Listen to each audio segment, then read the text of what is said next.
Hi everyone, I'm Charlie Carnaccio. Welcome back to In the Black, our series with our resident expert, Ken Mann from Freedom Financial Solutions. We're talking about accounting, your business, how to grow your business, and how to be profitable. We're in 9 principles. We've already gone through 3, which really touched on marketing. Now we're going to get into production, and today we're talking about pouring on the communication. Correct. So the shift from marketing to production, let's define what production is. So ultimately, your marketing has been successful and you've now brought a customer or an order into your business. And so production is going to be what tracks that order from the moment it enters the business all the way through until it's delivered to the customer, whether it be a product or a service. It's the same principles pretty much either way.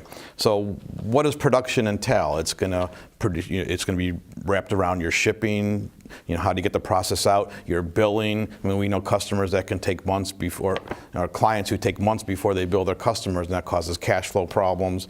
Manufacturing, you want to make sure you have the process in place to produce the product. Your scheduling and delivery, because you obviously have to put that into your production line and be able to deliver it to meet the deadlines that the sales team may have done or you may have done, and quality control. So those are all key areas of production, and wouldn't you know it, they're all measured by accounting.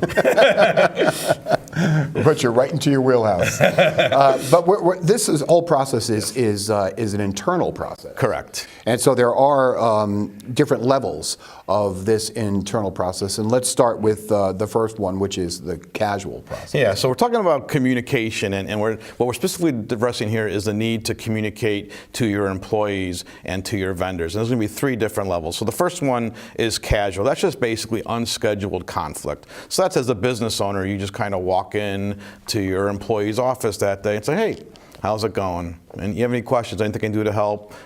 How was your weekend? Just a touch point that you've made with your employees. If you don't have employees, maybe you have vendors, and you can call up the vendor that's your key vendor and say, how's it going? Or maybe, hey, let's go out to lunch, just to kind of keep that relationship going. But it's just a casual, there's really no agenda. It's just a matter of keeping that relationship fresh and showing that you care.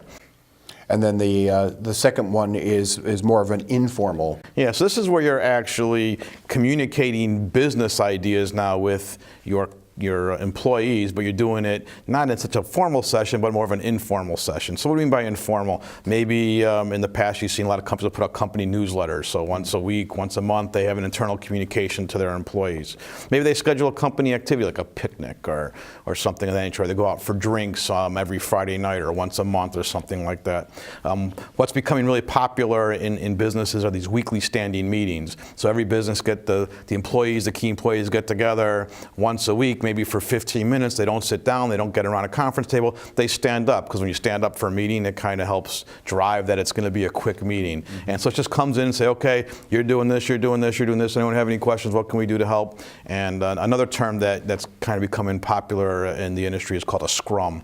I guess that's probably a rugby term, yeah, sure. But for the business, it's a kind of a similar thing. You get together for a very quick meeting, kind of talk about what are the goals we're trying to accomplish, whether it's today or for the week, and so everybody kind of leaves that meeting all on the same page, knowing what it is they're going to be working on. But that's still, it's informal because you're not really doing it, it's really formally, yeah. Which leads to the third one, which is formal. And that's probably something you might have once a year or once every 6 months, where you're really telling your employees, this is the vision of the business, this is the numbers we're trying to obtain, this is how we're doing against those numbers. And the goal of all 3 of these levels is you want to get buy-in from your employees, and you also want to show them that you value them, right? So we're trying to move employees from just being, I come in, I do my 9 to 5, and I leave, to kind of being more on, they feel a sense of ownership in the business just like I do. Right. And so when you share with your employees the vision of the business, the problems you're trying to solve, the numbers you're trying to reach, and you ask them for feedback on how they can help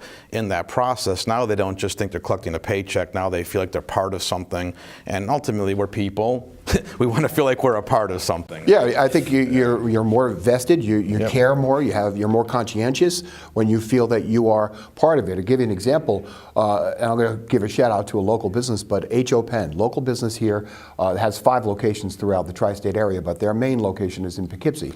They do that. They do a yearly meeting with all of their employees, and they kind of go through where the business is at, how they did last year, how they plan to do this year, and they share their vision and their mission and their goals with their employees. And I think, as an employee myself for companies that I've worked with, my biggest struggle was, what is the guy I'm reporting to, what are his goals? Because if I know what his goals are, then maybe I can help him with what I do to achieve those goals.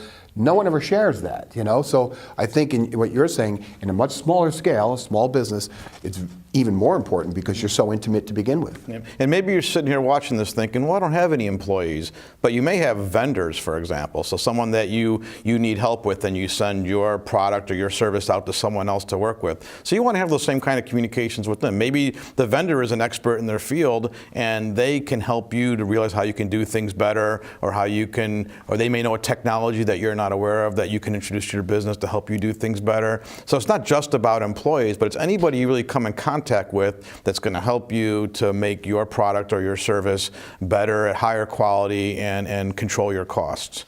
And you really want to really do three things. You want to ask questions, and then you really want to listen. So you don't just ask questions to kind of look like I'm asking questions, but you actually want to listen and hear what they have to say, because ultimately the people who are doing that work that you're not probably know more about that work than you do. So listen to what they have to say, and that, I think, will go a long way, and then you'll have that buy-in from your employees. And it's great to have buy-in from your vendors too, because our vendors want to, if they do more business with you because you're doing more business, it helps them out as well. So everybody wins. All right, that brings us to the end of this particular segment. We're going to stay with production, and the next is the second production principle, which is how to improve your internal process. All right, well, that is Ken Mann from Freedom Financial Solutions. We want to thank you once again for watching our series In the Black, and we'll see you next time.